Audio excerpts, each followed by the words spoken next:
ಒಂದೂರಲ್ಲಿ ಒಬ್ಬ ರಾಜ, ಅವನಿಗೊಬ್ಳು ರಾಣಿ. ಅವರಿಬ್ರಿಗೂ 2 ಪುಟ್ಟ ಮುದ್ದು ರಾಜ್ಕುಮಾರಿಯರು. ತುಂಬಾ ಚೆನ್ನಾಗಿದ್ರು. ಅದ್ ಯಾರ್ ಕಂಡ್ಬಿತ್ತೇನೋ ಗೊತ್ತಿಲ್ಲ, ಒಂದಿನ ಇದ್ದಕ್ಕಿದ್ದಂಗೆ ಆ ರಾಣಿ ಹುಷಾರ್ ತಪ್ಪದ್ಲು.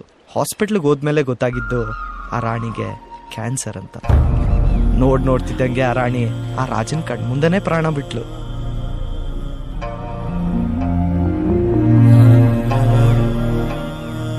ಅವತ್ತಿನ ದಿನ ಆ ರಾಜ ಲೈಫಲ್ಲಿ ಫಸ್ಟ್ ಟೈಮ್ ಸತ್ತೋದ. ಆದ್ರೆ 2 ಪುಟ್ಟ ರಾಜ್ಕುಮಾರಿಯರಿಗೋಸ್ಕರ ಮತ್ತೆ ಬದುಕ್ದ. ತುಂಬಾ ಚೆನ್ನಾಗ್ ಸಾಕ್ದ. ದೊಡ್ಡ ರಾಜ್ಕುಮಾರಿ ವಯಸ್ಸಿಗೆ ಬಂದ್ಲು. ಅವಳಿಂದೆ ಒಬ್ಬ ಹುಡ್ಗ ಓಡಾಡಕ್ ಶುರು ಆದ. ಅದನ್ನೇ ನಿಜವಾದ ಪ್ರೀತಿ ಅಂತ ತಿಳ್ಕೊಂಡು ಅವನ್ ಜೊತೆ ಓಡಾಗ್ ಮದ್ವೆ ಆದ್ಲು. ಮದ್ವೆ ಆಗ ಮಾರನೇ ದಿನನೇ ತಿಳಿತು ನಾನ್ ಮೋಸ ಹೋಗಿದ್ದೀನಿ ಅಂತ. ಅಯ್ಯೋಯ್ಯೋ, ಅಷ್ಟು ಪ್ರೀತಿಯಿಂದ ಸಾಕಿದ ಅಪ್ಪನ್ ಪ್ರೀತಿಗೆ ಮೋಸ ಮಾಡ್ದೇನೋ ಗಿಲ್ಟಲ್ಲೇ ವಿಷ ಕುಡಿದ್ಲು. ಅವಳು ಆ ರಾಜನ್ ಕಣ್ಮುಂದೆನೆ ಪ್ರಾಣ ಬಿಟ್ಲು.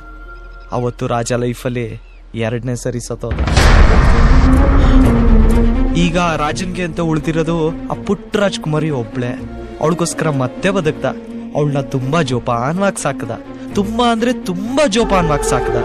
ಈಗ ಪುಟ್ಟ ರಾಜ್ಕುಮಾರಿನೂ ಅವ್ರ ಅಕ್ಕನ್ ತರಾನೇ ಒಬ್ಬ ಹುಡುಗನ ಇಷ್ಟ ಪಡ್ತಾವಳೆ. ಅವಳು ಓಡೋಗ್ ಮದ್ವೆ ಆಗ್ತಾಳೆ.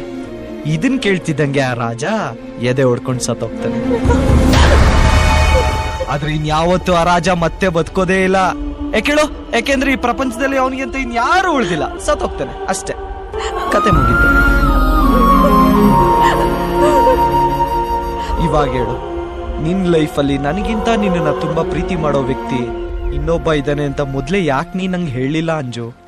ನಿಮ್ಮ ಅಪ್ಪನ ಪ್ರೀತಿ ಮುಂದೆ ನನ್ನ ಪ್ರೀತಿ ತುಂಬಾ ಚಿಕ್ಕದು ಅನ್ನಿಸ್ತಿದೆ ಕಣ. ಸಾರ್, ನಿಮ್ ಕಾಲ್ ಹಿಡ್ದು ಬೇಡ್ಕೊಂತೀನಿ, ನಿಮ್ ಮಗಳು ನನ್ ಕೊಟ್ಬಿಡಿ ಸರ್, ರಾಣಿ ತರ ನೋಡ್ಕೊಂತೀನಿ ಅಂತ ಕೇಳೋಣ ಅನ್ಕೊಂಡ್ರೆ ನಿಮ್ಮ ಅಪ್ಪ ಬೇರೆ ಬೇರೆಯವ್ರಿಗೆ ಮಾತು ಕೊಟ್ಟಿದ್ದಾರೆ. ಇನ್ ತನ್ ಮಗಳು ಬೇರೆ ಹುಡ್ಗನ್ ಲವ್ ಮಾಡ್ತಿದ್ದಾಳೆ ಅಂತ ಗೊತ್ತಾದ್ರಂತೂ ಆ ಪುಟ್ಟ ಹೃದಯ ಜೀವಂತವಾಗಿರತ್ತೆ ಅನ್ನೋ ನಂಬಿಕೆ ನಂಗಿಲ್ಲ ಕಣೆ. ನಾನ್ ಮಗಳು ನೀನ್ ಕೊಡೋದಿಲ್ಲ ಯಾ, ಅದ್ ಹೆಂಗ್ ಮದ್ವೆ ಆಗ್ತೀಯ ನಾನು ನೋಡ್ತೀನಿ ಅಂತ ಏನಾದ್ರು ಚಾಲೆಂಜ್ ಮಾಡಿದ್ರೆ ತೊಡ್ಡೆ ತಟ್ಕೊಂಡು ನಿನ್ನೆ ತಕೊಂಡೋಯ್ತಿದ್ದೆ. ಆಗ್ತಿಲ್ಲ ಕಣೆ. ನಿಮ್ಮ ಅಪ್ಪನ ಸಮಾಧಿ ಮೇಲೆ ನನ್ನ ಪ್ರೀತಿ ಅರಮನೆ ಕಟ್ಕೊಡೋ ಶಕ್ತಿ ನಂಗಿಲ್ಲ ಅಂಜು. ಇಲ್ಲ ಕಣೆ. ನಿಮ್ಮಪ್ಪ ನೀನು 20 ವರ್ಷ ಕಷ್ಟಪಟ್ಟು ಸಾಕಿದಾರಲ್ಲ, ನಿಮ್ಮಪ್ಪನಿಗೋಸ್ಕರ ಒಂದ್ 20 ವರ್ಷ ಒಳ್ಳೆ ಮಗಳಾಗಿ ಬದುಕ್ಬಿಡೆ ಸಾಕು. ದಯವಿಟ್ಟು ನಿಮ್ ತಂದೆ ತೋರಿಸಿದ ಹುಡುಗನ್ನೇ ಮದ್ವೆ ಆಗೋ ಅಂಜು, ಪ್ಲೀಸ್ ಕಣೆ. ಏನಪ್ಪ, ನಾನು ನಿಂದೆ ಇಷ್ಟ ಅಲ್ದ ಪ್ರೀತಿ ಮಾಡಿದ ಹುಡುಗ ನಾನು ಇಷ್ಟು ಈಸಿಯಾಗಿ ಬಿಟ್ಟು ಹೋಗ್ತಿದ್ದೇನೆ ಅಂತೆಲ್ಲ ಫೀಲ್ ಮಾಡಕ್ ಹೋಗ್ಬೇಡ. ಬೇಕಾದ್ರೆ ಹಿಸ್ಟ್ರಿ ತೆಗೆದು ನೋಡು, ಅಪ್ಪ ಅಮ್ಮನ್ ಮಾತ್ರ ದೇವ್ರಂದಿರೋದು, ಆದ್ರೆ ಲವ್ವರ್ಸ್ ಯಾರು ದೇವ್ರಂದಿಲ್ವೇ? ಆಕ್ಚುಲಿ ಅವತ್ ನಿನ್ ದೇವಸ್ಥಾನದಲ್ಲಿ ಹೇಳಿದ್ದೆ ಕರೆಕ್ಟ್. ನಮ್ಗೆ ಲವ್ ಗಿವೆಲ್ಲ ಆಗ್ಬರಲ್ಲ. ನನಗೀಗ ಅರ್ಥ ಆಗ್ತಾ ಇದೆ. Anyways, happy married life Anju. ಎಲ್ಲ ಒಳ್ಳೇದಾಗ್ಲಿ. ಯಾವತ್ತೋ ಒಂದಿನ ಲೈಫ್ ಲಾಂಗ್ ಬೆಸ್ಟ್ ಫ್ರೆಂಡ್ ಆಗಿರೋಣ ಅಂತ ಹೇಳಿದ್ದೆ. ಯಾವ್ದೋ ದೇವ್ರು ಕೇಳಿಸ್ಕೊಂಡು ಕರೆಕ್ಟಾಗಿ ಅಸ್ತೋ ಅಂದವನೇ. ಹಂಗೆ ಆಗೋಯ್ತು.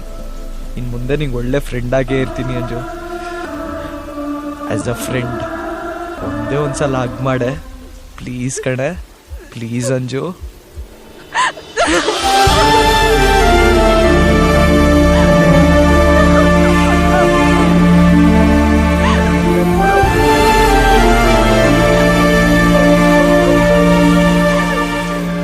ಎಷ್ಟು ಅಳ್ಬೇಕು ಅನ್ಸತ್ತೋ ಇಲ್ಲೇ ಹತ್ಬಿಡು.